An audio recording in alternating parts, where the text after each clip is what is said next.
శ్రీమాత్రే నమః. మొదట అందరికీ కృతజ్ఞతలు తెలుపుకుంటూ ఈరోజు భాగాన్ని మనము మొదలు పెట్టుకుందాం.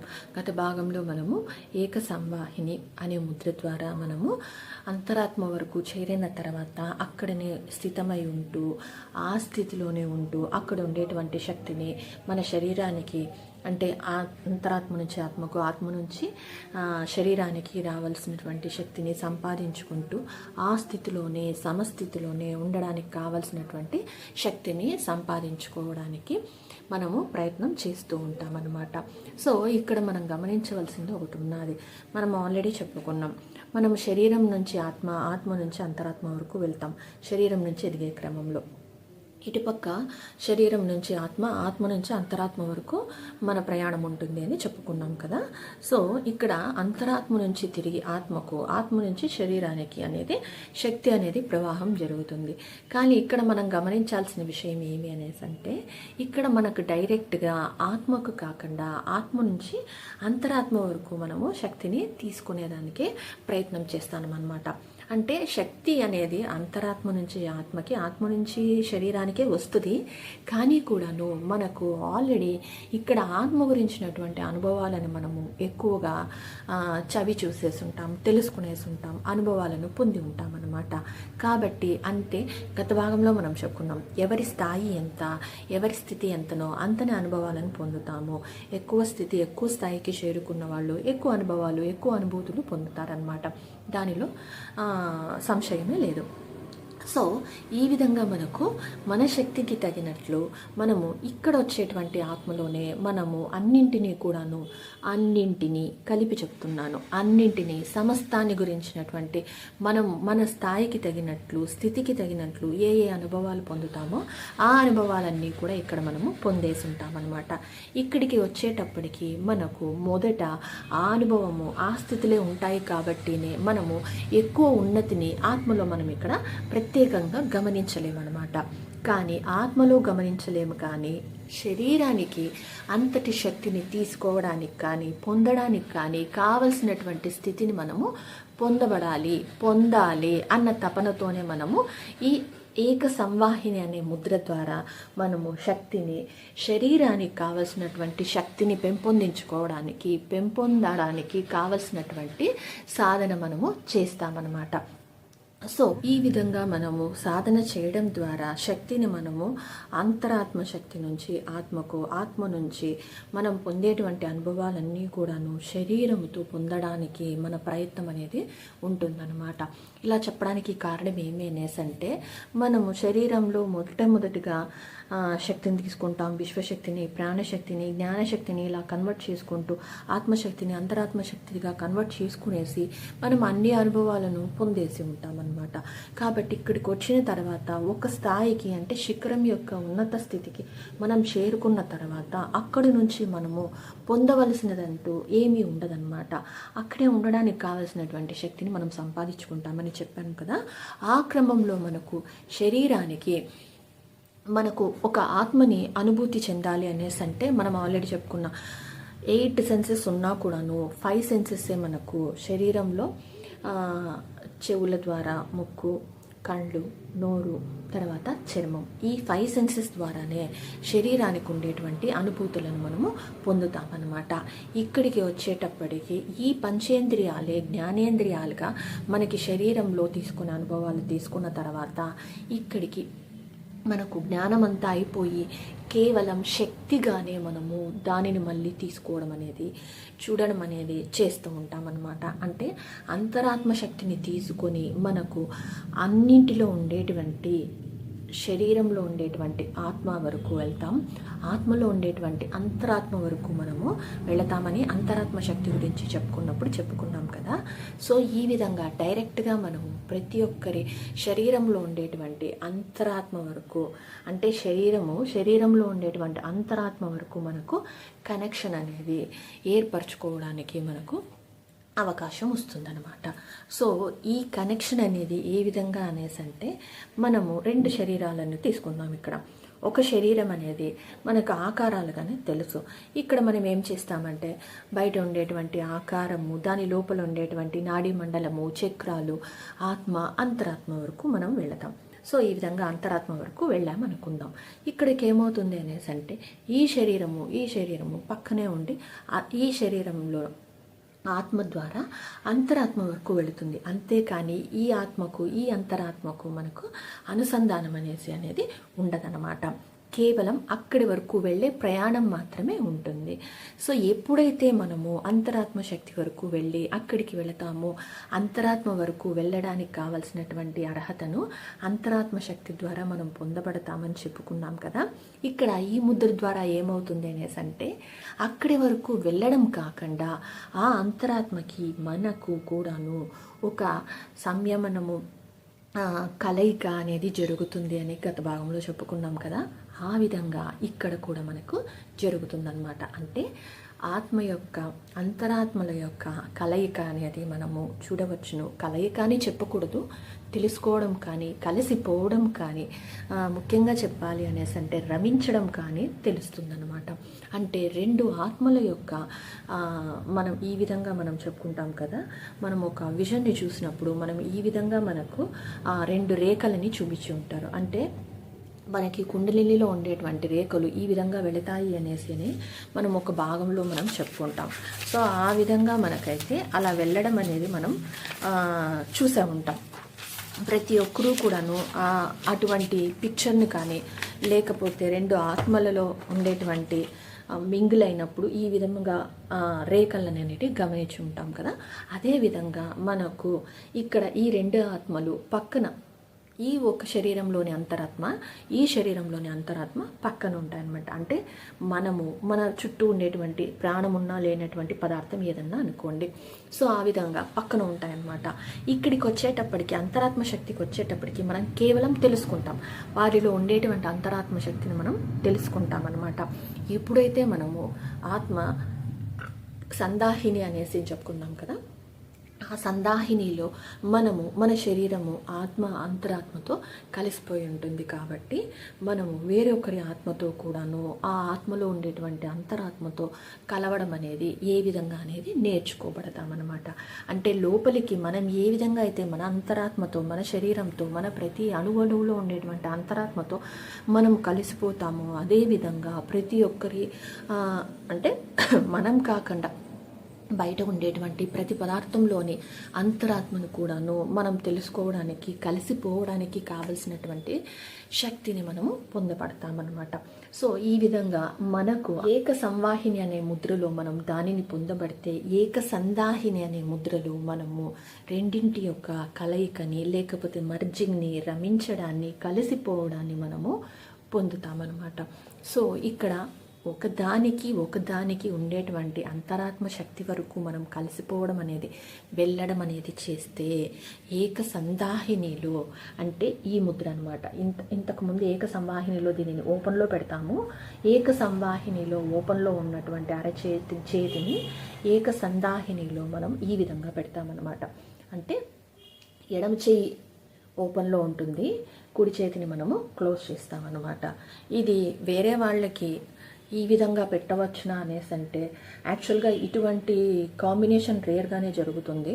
కాకపోతే ప్రతి ఒక్కరికి కూడాను కుడి చెయ్యి ఓపెన్లో కాకుండా మూసుకొని ఎడం చెయ్యి ఓపెన్లో ఉండడం అనేది చేస్తూ ఉంటారనమాట. కొంతమంది ఎడం చెయ్యి వాటం ఉంది కదా మేడం మాకు ఇలా వస్తున్నది అనేసి అంటే అది వచ్చి దానికి కూడా ఒక కారణం అనేది ఉన్నది, అది తర్వాత చెప్పుకుందాం. సో ఈ విధంగా మనకు ఏక సందాహిని అనేటువంటి ఈ ముద్రలో మనకు రెండింటి యొక్క ఆత్మలు అంటే ఈ శరీరంలో ఉండేటువంటి అంతరాత్మ ఈ శరీరంలో ఉండేటువంటి అంతరాత్మ కలిసిపోయి ఒకే స్థానంలో ఉండడానికి లేకపోతే ఒకే శక్తి స్థాయిలో ఉండడానికి కావలసినటువంటి స్థితిని కానీ శక్తిని కానీ మనం పొందబడతామన్నమాట. సో ఇక్కడ మనం ఇలా పొందబడడానికి ఏమి అవసరం ఉంది, ఎందుకు పొందాలి అనేసి అని అనుకోవచ్చు. మనము అందరూ చెప్పుకుంటాం ఏకమనంగానే సమస్తము ఒకటే అంతా ఒకటే అన్న విషయం అందరికీ తెలుసు. కానీ నేను వేరు వాళ్ళు వేరు, నేను వేరు ఆ పదార్థం వేరు, నేను వేరు అంటే ఆడ వేరు మగ వేరు, చిన్నవాళ్ళు వేరు పెద్దవాళ్ళు వేరు, ఆస్తి ఉన్న వాళ్ళు వేరు ఆస్తి లేని వాళ్ళు వేరు, అంటే భేదం విభేదాలు భేదాలు అన్నిటినీ మనము చవి చూస్తూనే ఉంటామన్నమాట. అంటే ప్రతి ఒక్క పదార్థంలోనూ, ప్రతి ఒక్క దానిలోనూ చిన్న పెద్ద అన్న తేడా, ఎక్కువ తక్కువ అన్న తారతమ్యాలు, స్థాయిలు, పదవులు అన్నింటినీ కూడాను మనము వేరుగా చూస్తూ ఉంటామన్నమాట. సో అలా చూడడం అనేది ఎప్పుడు జరుగుతున్నది? వాళ్ళు ఎక్కువ లేదా తక్కువ అని ఎప్పుడు అనుకుంటున్నాం? వాళ్ళకు మనకు భేదం ఉన్నది అని అనుకున్నప్పుడు, వాళ్ళు వేరు నేను వేరు అని అనుకున్నప్పుడు మాత్రమే ఇవన్నీ జరుగుతుందన్నమాట. అలా కాకుండా ఇద్దరూ సమానమే అని అనుకున్నప్పుడు ఏక సంవాహినిలో మాదిరిగా ఇద్దరి అంతరాత్మలు ఒకటే అన్న విషయాన్ని గ్రహిస్తారు. ఏక సందాహినిలోకి వచ్చేటప్పటికి ఏం జరుగుతుంది అనేసి అంటే, వారిలో ఉండేటువంటి అంతరాత్మ శక్తి, అందరిలో ఉండేటువంటి అంతరాత్మ శక్తి సమానమే, ఒకటి. కాకపోతే మనం చెప్పుకున్నాం కదా, చిన్న స్థాయిలో ఉన్నప్పుడు వారి యొక్క అంతరాత్మ కూడా ఇంతే చిన్నగా ఉంటుందా అనేసి అంటే, అంతరాత్మ చిన్నగా ఉండదు. అంతరాత్మ శక్తిని ఆ స్థాయికి తగినట్టు వాళ్ళు అంతే పొందబడతారనమాట. అప్పుడు ఏమవుతుంది అనేసి అంటే, వాళ్ళు ఓకే ఫర్ ఎగ్జాంపుల్కి ఇంత చిన్న పదార్థం అనేసి మనం అనుకుందాం. అప్పుడు ఏమవుతుంది, ఇంత చిన్న పదార్థంలో మనకు అంతరాత్మ శక్తి ఇంతే ఉందనుకుందాం. అప్పుడు ఆటోమేటిక్గా ఇంతే మనకు అంతరాత్మ శక్తి అనేది గ్రహిస్తుంది. ఆ పదార్థం ఉన్న పదార్థమే ఇంత అన్నప్పుడు, దాంట్లో అంతరాత్మ శక్తి ఇంత అన్నప్పుడు ఆటోమేటిక్గా అది మనకు చిన్నగా కనిపిస్తుంది అన్నమాట. అందుకని గొప్ప గొప్ప మహానుభావులు కానీ, లేకపోతే గొప్ప శక్తివంతులు కానీ తక్కువగా ఉండే వాళ్ళని కించపరచడానికి, తక్కువ చేసి చూడడానికి కారణం అదే అనమాట. కానీ కూడాను ఏక సంవాహిని కానీ, ఏక సందాహిని కానీ రెండు జరిగిపోయినటువంటి వ్యక్తి అక్కడ ఉండేటువంటి అంత చిన్న పదార్థంలో ఉండేటువంటి అంతరాత్మ శక్తి చిన్నదైనా కూడా అంతరాత్మ శక్తిగానే గ్రహిస్తాడనమాట. ఫర్ ఎగ్జాంపుల్కి మనము ఇంత శరీరాన్ని మనం కలిగి ఉన్నాం. మనం ఈ చెయ్యి చూపించినప్పుడు దీనిని రూపా చెయ్యి అనే అంటారే కానీ ఒక చెయ్యి ఇది ఎవరిదో అనేసి అన్నారు కదా. అంటే మనలో ఉన్న భాగాన్ని కూడా మన యొక్క పేరుతోనే, దాని యొక్క ప్రతీకగానే తీసుకుంటున్నారు కానీ దానికి వేరే విధంగా దానికి పేరు పెట్టడం లేదు. ఆ చెయ్యి చిన్నగా ఉంది కాబట్టి ఇది రూపాది కాదు, రూపా చెయ్యి కాదని మనం అంటున్నామా? అనం. కానీ అక్కడ అనగలుగుతున్నాం. ఎందుకు అనేసి అంటే అది చిన్నగా ఉన్నది, అంతరాత్మ శక్తి కూడా చిన్నగానే కనిపిస్తున్నది. ఎందుకు అనేసి అంటే ఎక్కువ తక్కువలు చూసేవాడు అంతటి యోగీశ్వరుడైనా, అంతటి శక్తివంతుడైనా అలా చూడలేకపోతున్నాడు. దానికి కారణం ఏమి అనేసి అంటే అహంకారం. నాకు ఎక్కువ ఉన్నది అన్న అహంకారం అనమాట, నాకే ఉన్నది అనే గర్వం అనమాట. సో అందుకనే ఒక స్పిరిచువాలిటీలో ఉన్నటువంటి, ఆధ్యాత్మికతలో ఉండేటువంటి వ్యక్తికి అన్నిటికంటే అందరికంటే గొప్ప శత్రువు ఎవరు అనేసి అంటే తనలో ఉండేటువంటి అహంకారము, గర్వమే అనమాట. అందుకనే ఆ రెండింటిని వదులుకోవాల్సిన అవసరం ఉంటుంది. ఎప్పుడైతే నేను గొప్ప, నేనే గొప్ప అనుకుంటున్నాడో అహంకారానికి, గర్వానికి రెండింటికి దారితీస్తున్నది. సో ఆ రెండింటికి మించినటువంటి శత్రువులు అనేది లేదనమాట ప్రపంచంలో. ఇంకా ఈ రెండింటి యొక్క శక్తులతో పోరాడేవాడు, శత్రువులతో పోరాడేవాడు ఆ రెండు శక్తులను పక్కన పెట్టేస్తే, అంటే గర్వము, అహంకారం కూడా ఆ శక్తి ఎక్కువ అన్న ఆలోచనతోనే వస్తుందన్నమాట. ఆ రెండు ఆలోచనలు పక్కన పెడితే అప్పుడు ఇంత చిన్న పదార్థంలో ఉండేటువంటి అంతరాత్మను కూడాను ఆ శక్తితో అతనిని గౌరవం అనేది ఇస్తాడనమాట. తక్కువ చేయడం అనేది, తక్కువగా చూడడం అనేది జరగని పని. ఓకే, ఇంత చేసినా కూడా మనకి కొట్లాట్లు, కోపాలు, ఈర్షలు, ద్వేషాలు ఇవన్నీ వస్తున్నాయి కదా అనేసి అనుకోవచ్చు. వస్తున్నాయి. ఎందుకు వస్తున్నాయి? అహంకారం వలననే, గర్వం వలననే కొన్ని రావన్నమాట. మనస్థితి, ఆలోచనలు, అంటే అప్పటికి వాళ్ళ బుద్ధి, వాళ్ళ మనసును బట్టి కూడా అటువంటివి జరుగుతూ ఉంటుందన్నమాట. కానీ వీటి అన్నిటినీ, శరీరాన్ని, బుద్ధిని, మనసుని దాటుకున్న తర్వాత, ఆత్మస్థితికి వచ్చిన తర్వాత అవన్నీ ఉండవన్నమాట. కేవలం శక్తి ఎక్కువ ఉంది, అహంకారము, గర్వం అని శక్తి ఎక్కువ ఉన్న వాళ్ళు అహంకారం, గర్వము చూపిస్తే వాళ్ళకి ఎగ్జాంపుల్ చెప్పాను. శరీర స్థితిలో ఉన్నప్పుడు, బుద్ధి స్థితిలో ఉన్నప్పుడు, మనసు స్థితిలో ఉన్నప్పుడు ఆటోమేటిక్గా మనకు కొన్ని విభేదాలు రావడం, ఆలోచన చేయడం ఇవన్నీ చేస్తూ ఉంటాం అన్నమాట. అందుకనే ఎప్పుడు కూడాను మన ఆత్మస్థితిలో ఉండడానికి మనం ప్రయత్నం చేయాలి. అందుకనే రమణ మహర్షి నిన్ను నువ్వు తెలుసుకో, శరీరం కాదు, బుద్ధి కాదు, మనసు కాదు, ఆత్మ. ఎప్పుడైతే నీ స్వస్వరూపానికి ఉంటావో, ఆత్మస్థితిలో ఉంటావో, అప్పుడు అన్ని ఆత్మలే ఉన్నప్పుడు సమానంగా చూడడం అనేది జరుగుతుందన్నమాట. ఎప్పుడైతే ఆత్మ నుంచి అంతరాత్మ వరకు వెళ్తావో అప్పుడు ఆటోమేటిక్గా అన్నింటినీ కూడాను తక్కువ చేయకుండా గౌరవించడమే కాకుండా సమానంగా కాకుండా సమస్థితిలో వాటిని కూడాను స్వీకరించడం తీసుకోవడం అనేది మనము చేస్తామన్నమాట. సో దీనికి మనము దీనిని పొందాలి అనేసి అంటే ఎంతటి కార్యాన్ని కానీ ప్రణాళికని కానీ చెయ్యాలి అనేసి అంటే మనము సమస్థితిలో ఉండేటువంటి అంతరాత్మ శక్తిలోనే ఎక్కువగా ఉండడానికి కావలసినటువంటి శక్తిని సంపాదించుకోవాలన్నమాట. దానికి కావలసినటువంటి ముద్రని ఏకసంధాహిని. సో శరీరము అంతరాత్మ ఏకసంధాహినిగా అవ్వడానికి కావలసినటువంటి ముద్రని ఇదే అన్నమాట. సో ఈ విధంగా మనం చేసినప్పుడు మన యొక్క శరీరము కానీ ఆత్మ కానీ అంతరాత్మ కానీ ఇక్కడ లోపల ఏమైపోయినది, శరీరము బుద్ధి మనసు ఆత్మ అన్నీ కూడా ఏకమైపోయి అంతరాత్మ వరకు వెళ్ళిపోయింది. బయట ఉండేటువంటి దాంట్లో మనం శరీరము అంతరాత్మ పూర్ణాత్మ విశ్వాత్మ అంతరాత్మ వరకు మనం వచ్చేసామన్నమాట. సో ఈ విధంగా ఈ ముద్రలో ఏకసంధాహిని అనే ఈ ముద్రలో మనకు ప్రతి ఒక్కటి కూడాను కలిసిపోయి ఇక్కడ ఏకమైపోతున్నాయి, కలిసిపోతున్నాయి. ఎక్కడికి ఇవన్నీ కలిపి ఈ అరచేతికి వచ్చేసింది, ఈ అన్నీ కలిపి ఈ అరచేతికి వచ్చింది. సో ఈ రెండింటినీ కలిపి మనం ఏం చేస్తున్నాము, ఏకసంధాహిని అనే అంతరాత్మ వరకు వెళుతున్నాం అన్నమాట. సో ఈ అంతరాత్మ స్థితిలోనే శక్తిని తీసుకుంటూ ఇది లోపల జరిగేటువంటి ప్రక్రియ. సో ఈ విధంగా మనకి కలిసిపోయినప్పుడు లోపల జరిగేదంతా కూడాను ప్రతి ఒక్కరి అంతరాత్మలో ఉండేటువంటి శక్తితో మనము కనెక్షన్ అన్నా పొందొచ్చు, లేకపోతే కలయికన్నా జరగచ్చు, రమించిపోవడం అన్నా ఉంటుందన్నమాట. అప్పుడు ఎక్కువ తక్కువలు ఆడముఖ అన్న భేదం కానీ లేకపోతే ఎటువంటి తారతమ్యాలు అనేటివి కానీ మనకు ఉండవన్నమాట. కేవలం ప్రాపంచికంలో ఉండేటివన్నీ కొన్ని ఆలోచనలు మనసు స్థితుల వలన మనకి ఈ తేడాలు అనేటివి చూపిస్తున్నా కూడాను అంతరంలో మనకి ఎటువంటి తారతమ్యాలు ఉండవన్నమాట. సో ఇదైతే పక్కా. ఇక్కడ ఆల్రెడీ మనం ఏం చెప్పుకున్నాం, లోపల ఒకటి ఉన్నది అనేసి అని. మరి బయటకి ఏమవుతుంది అనేసి అంటే అంతరాత్మ వరకు అంతరాత్మ శక్తి వరకు వెళ్ళిపోయినాము. వాటి యొక్క అంతరాత్మ స్థితిని మన అంతరాత్మ స్థితిని కలయికతో మనకి ఒక స్థాయి వరకు ఒకే సమానమని తెలుసుకున్నాం.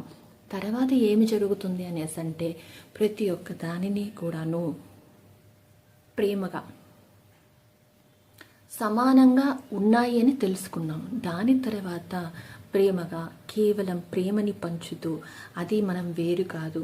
ఫర్ ఎగ్జాంపుల్కి ఒకరిని నేను కొట్టాలి అని ఆలోచించాను అనుకోండి, అంటే నా ఆలోచనలో వాళ్ళని నేను కొట్టాలి. సో అంటే ఏమి, నా క్యారెక్టరు నా నేచరు ఏదైతే ఉన్నదో అదే కదా బయటకు వస్తుంది. ఎదుటివాడిని చూసి నేను కొట్టాలి అనుకున్నాను, ఓకే, అప్పుడు నా ఆలోచన నా క్యారెక్టర్ ద్వారా నేను కొట్టాలి అని చెప్పాను.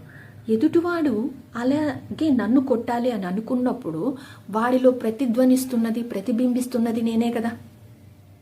నాకు ఏ విధంగా అయితే ఆలోచన వచ్చిందో వాడికి కూడాను నన్ను కొట్టాలి అనే ఆలోచనతో వాడు ఉన్నాడు అనేసి అంటే నా ఆలోచన లేకపోతే వాడికి అటువంటి ఆలోచన రాకపోవచ్చేమో. ఓకే, నేను ప్రేమని పంచుతున్నాను, వాడికి కొట్టాలి అనే ఆలోచన ఉన్నది, అప్పుడు దానికి అనేసి అంటే ఎవరెవరి క్యారెక్టరు ఎవరెవరి నేచరు వాళ్ళకి అది ప్రతిధ్వనించింది ప్రతిబింబించింది. ఇక్కడ నేను ప్రేమనిస్తున్నా వాళ్ళు కొట్టాలి అనుకుంటున్నారు కాబట్టి నేను చేయవలసింది ప్రేమనివ్వడమే. కానీ మనం గమనించవలసింది ఇంకొకటి ఏమి అనేసి అంటే అతను ప్రేమించలేదు కదా అనేసి అనుకుంటే నిజమే. ఒకప్పుడు అంటే ధ్యానం చేయకముందు ఇంతటి శక్తిని పొందకముందు నేను కూడా కొట్టాలి అనే కదా అనుకున్నాను. అంటే నేను ఏ స్థితిలో అయితే మొదట ఉన్నానో అతను ఇప్పుడు ఆ స్థితిలో ఉన్నాడు.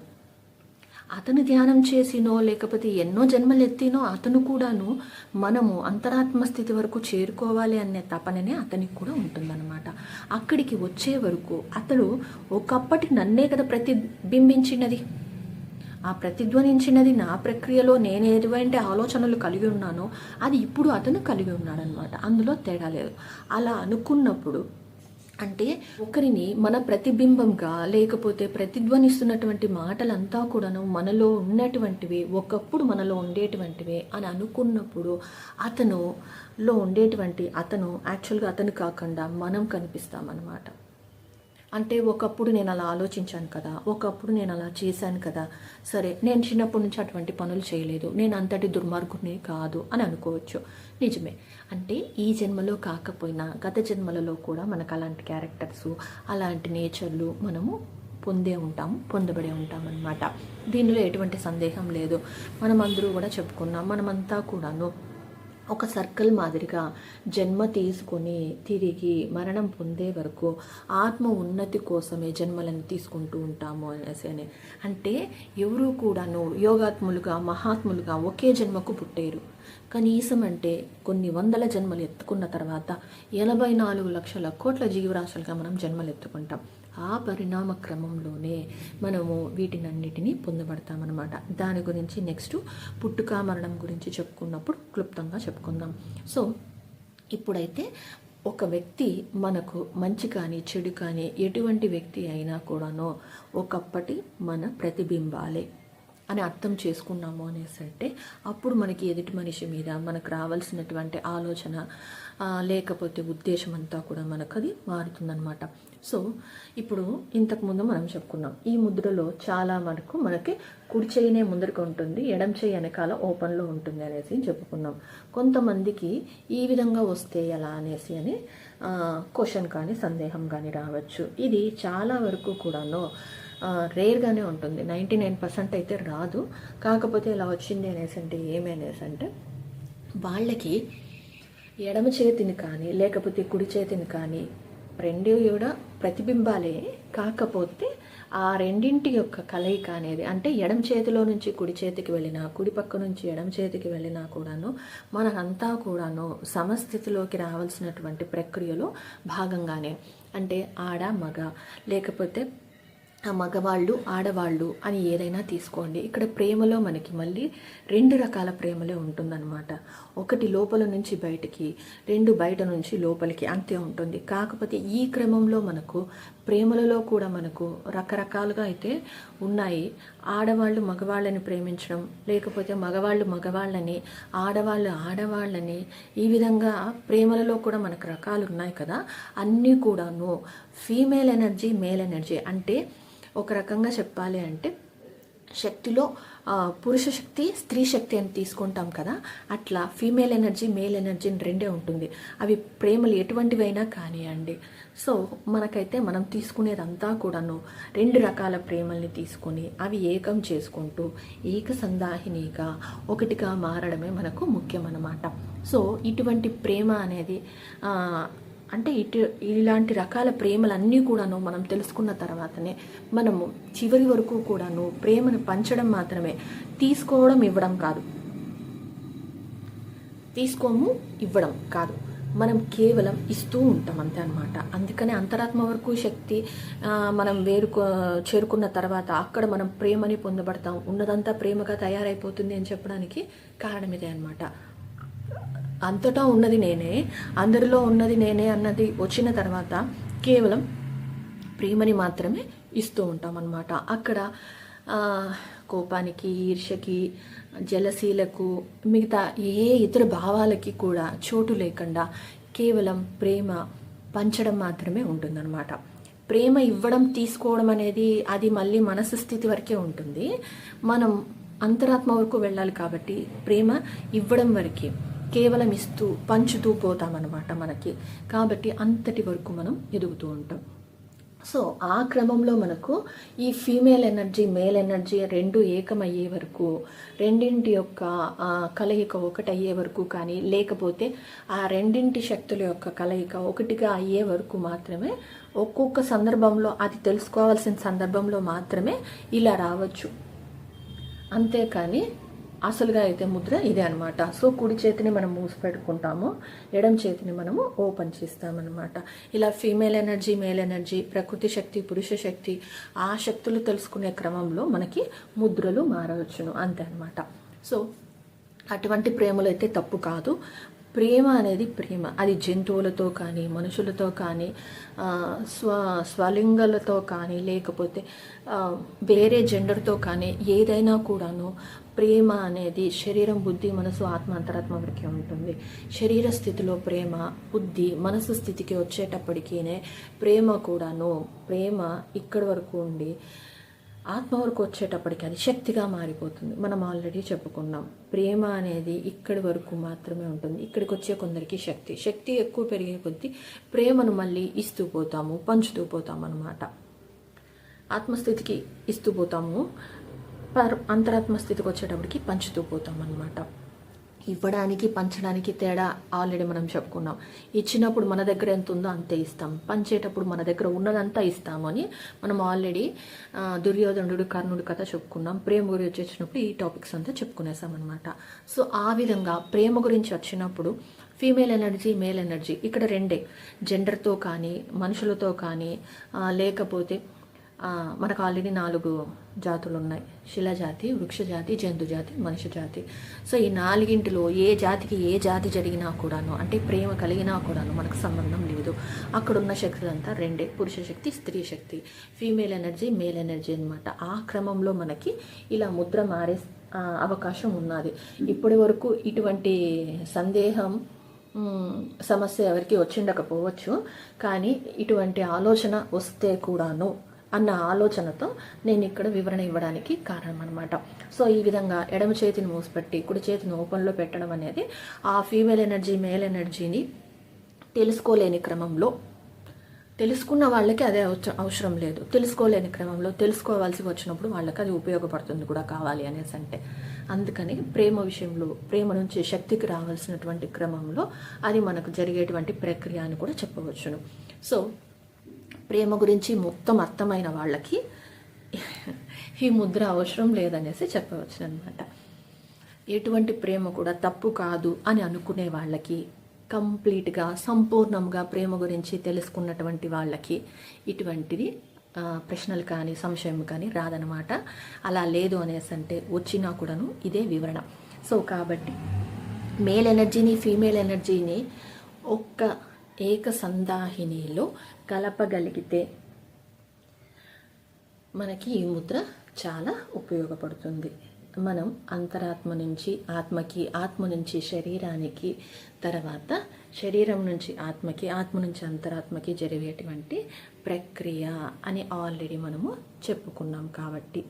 సో ఈ విధంగా మనకి ఆత్మ సందాహిని లేకపోతే ఏక సందాహినిలో ఆత్మ యొక్క కలయిక అనేది జరిగిపోతుంది. శరీరానికి శక్తిని అనేది మనం అంతరాత్మ శక్తిని లోపలి నుంచి మనం పొందబడతాం అన్నమాట. సో ఇప్పటి వరకు బయట ఉండేటువంటి శక్తితో అంతరాత్మకి ప్రయాణం చేశాము. అంతరాత్మ వరకు చేరుకున్న తర్వాత అంతరాత్మ నుంచి బయటకు అనేది విస్తరింపడానికి, ప్రసరింప చేయడానికి కావాల్సినటువంటి సాధన అయితే జరుగుతుంది.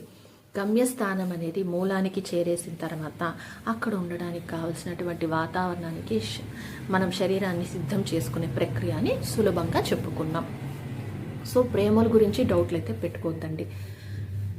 శిలాజాతి, వృక్షజాతి, జంతుజాతి, మానవ జాతి, ఈ 4 జాతుల్లో ప్రేమ అనేది రకరకాలుగా ఉన్నా, వివిధ రకాలుగా ఉన్నా కూడాను ప్రేమ గురించి కూడా సంపూర్ణంగా తెలుసుకోవాల్సినటువంటి అవసరం ఉంటుంది. ఎందుకు అనేసి అంటే మనం ఆల్రెడీ కూడాను ఒక జన్మ తీసుకున్నది అనేసి అంటే, ఒక పదార్థం కానీ ఒక శరీరం కానీ జన్మ తీసుకున్నది అనేసి అంటే 2 శక్తుల కలయికతో జరుగుతుంది. అదే పురుష శక్తి, స్త్రీ శక్తి అన్నమాట. ఈ రెండింటి కలయికతోనే ఖచ్చితంగా జన్మ అనేది జరుగుతుంది. అది ఏ జాతి అనేది పక్కన పెట్టేస్తే ఆ జాతులలో కూడా రకాలు మనం ఆల్రెడీ చూసుకునే ఉన్నాం. గేస్ కానీ, లెప్సియన్స్ కానీ, అది LBGTQ+ సంథింగ్ ఇటువంటివి కానీ, మనుషుల్లో, జంతువుల్లో కూడా ఇలాంటివి ఉన్నాయి. ఇంకా మొక్కలలో అయితే పరపరాగ సంపర్కం అని చెప్పి ఏ మొక్క వరకు వెళ్ళినా కూడా ఇంకా రాళ్లలో ఏ విధంగా జరుగుతుంది అనే క్వశ్చన్లు అయితే పెట్టుకోవద్దండి. ఎందుకు అనేసి అంటే రాళ్ళు అనేసి అంటే ఘన పదార్థం, అయస్కాంతాన్ని 2 దగ్గర పెట్టినప్పుడు ఆటోమేటిక్గా ఆకర్షణ అనేటువంటి ప్రేమ ఉంటుంది కాబట్టి రాళ్లలో గురించి చెప్పాను. కొంతమంది మనుషులకి నాకు ముత్యం అంటే ఇష్టం, వజ్రం అంటే ఇష్టము అనేసి అంటుండ్రు. అది ఆ ఇష్టంని ఎక్కువగా పెంచుకున్నప్పుడు ప్రేమ అవుతుందన్నమాట. ఎప్పుడైతే ప్రేమ అనేది ఎక్కువ మనం పెంచుకుంటామో దానిని పోగొట్టుకోకూడదు అని ఆలోచిస్తూ ఉంటాం. ఇక్కడ మనకు రాయికి మనిషికి ప్రేమ అనేసి అనుకోవద్దండి. ఒక్కొక్క స్థాయిలో అది ఇష్టము, కోరిక, ఆశ, ఈ విధంగా మనకి ప్రేమ అనేది ఉన్నత స్థితులకు వెళ్ళడానికి కావాల్సినటువంటి స్టెప్స్ అంతే అనమాట. సో ఈ విధంగా ప్రేమ అనేది వెళ్ళినప్పుడు దీని వలన మనకి ఏమవుతుంది అనేసి అంటే డిఎన్ఏ గురించి తెలుసుకోవడానికి ఇది మనకు ఎక్కువ ఉపయోగపడుతుంది అనమాట. ఎప్పుడైతే మనము ఆల్రెడీ చెప్పుకున్నాం ఈ విధంగా మనకు ఒక లైన్ అనేటివి 2 శక్తుల కలయిక అనేసి చెప్పుకున్నాం కదా. ఆ శక్తుల కలయికతో మనకి ఫీమేల్ ఎనర్జీని, మేల్ ఎనర్జీని రెండింటిని మర్జ్ చేయడానికి, సంధానం చేయడానికి మనకు ఎక్కువ ఉపయోగపడుతుంది అనమాట. కాబట్టి ప్రతిదీ కూడాను, ప్రతి ఒక్క చిన్న అంశాన్ని కూడాను మనం నేర్చుకోవాలి. ఏది తక్కువ చూసినా, తప్పుగా చూసినా దానిలో ఉండేటువంటి జ్ఞానాన్ని కానీ, ప్రయోజనాన్ని కానీ, ఫలితాలను కానీ మనం పొందలేము, పొందబడమన్నమాట. కాబట్టి దేనిని ద్వేషించకండి, ప్రతి ఒక్క దానిని ప్రేమించడానికి, ప్రేమని పంచడానికి ప్రయత్నం చేయండి. సో ఆ విధంగా మనకు ఏకసంధాహిని అంటే ఒక్కటిగా అనుసంధానం జరిగిపోవడానికి కావలసినటువంటి శక్తిని చివరిగా మనకు పొందడానికి ఇది ఉపయోగపడుతుందన్నమాట. అంతేకాకుండా ఒక పుట్టుకకు, మరణానికి కూడాను ఇది ఎంతో ఉపయోగపడుతుంది. సో ఆ పుట్టుక మరణం అనేది తర్వాత భాగంలో చెప్పుకుందాం అనుకున్నాం కదా. సో అప్పటి వరకు కృతజ్ఞతలు ఫ్రెండ్స్. Thank you.